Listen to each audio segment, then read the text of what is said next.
ஆண்டவரும் இரட்சகருமாகிய இயேசு கிறிஸ்துவின் ஈடு இணையற்ற நாமத்தினாலே அன்புக்குரிய சகோதர சகோதரிகளே, இந்த நாளிலும் ஆண்டவராய் இயேசு சொல்லுகிறார்.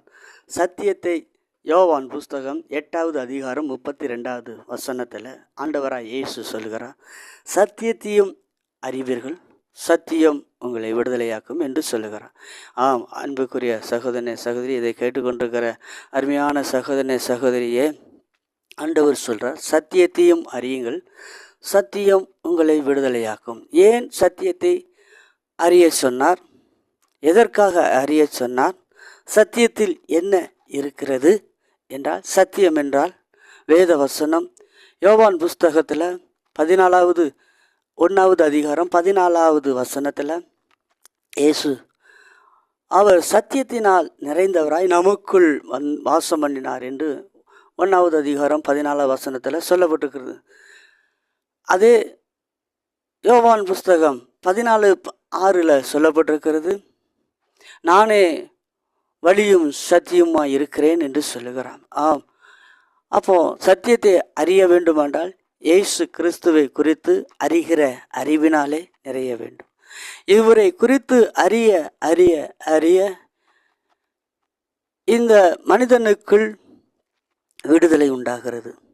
ஆம், அன்புக்குரிய சகோதரனே சகோதரியே, சத்தியத்தை அறியும் பொழுது ஒரு மனிதன் விடுதலை அடைகிறான். ஆம், இதை கேட்டுக்கொண்டிருக்கிற அருமையான சகோதரனே, ஆகையினால தான் இயேசு சொல்லுகிறான், சத்தியத்தை அறியுங்கள். சத்தியத்தை அறியும் பொழுது ஒரு மனிதன் விடுதலை உண்டு என்று எரேமியா தீர்க்கதரிசி 5வது அதிகாரம் 1வது வசனம் சொல்லுகிறது, சத்தியத்தை தேடுகிற மனிதன் உண்டோ, நான் அவர்களுக்கு விடுதலை தருவேன், மன்னிப்பு தருவேன் என்று சொல்லுகிறார்.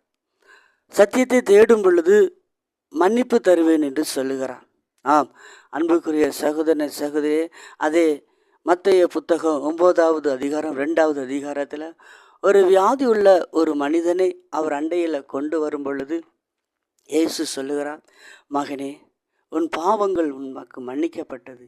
இந்த இயேசு வந்தபடினாலே அவர் சொல்கிறார், உன் பாவங்கள் மன்னிக்கப்பட்டது. ஆம், அன்புக்குரிய, அதனால தான் இயேசு சொல்லுகிறார், சத்தியத்தையும் அறியுங்கள், சத்தியம் உங்களை விடுதலையாக்கும்.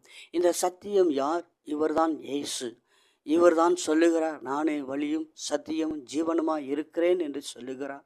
ஆம், அன்புக்குரிய சகோதரனே சகோதரியே, இந்த சத்தியத்தை அறிகிறபடினாலே இந்த சத்தியம் உங்களுக்கு பாவ மன்னிப்பு தரும் என்று வேத வசனம் சொல்லுகிறது.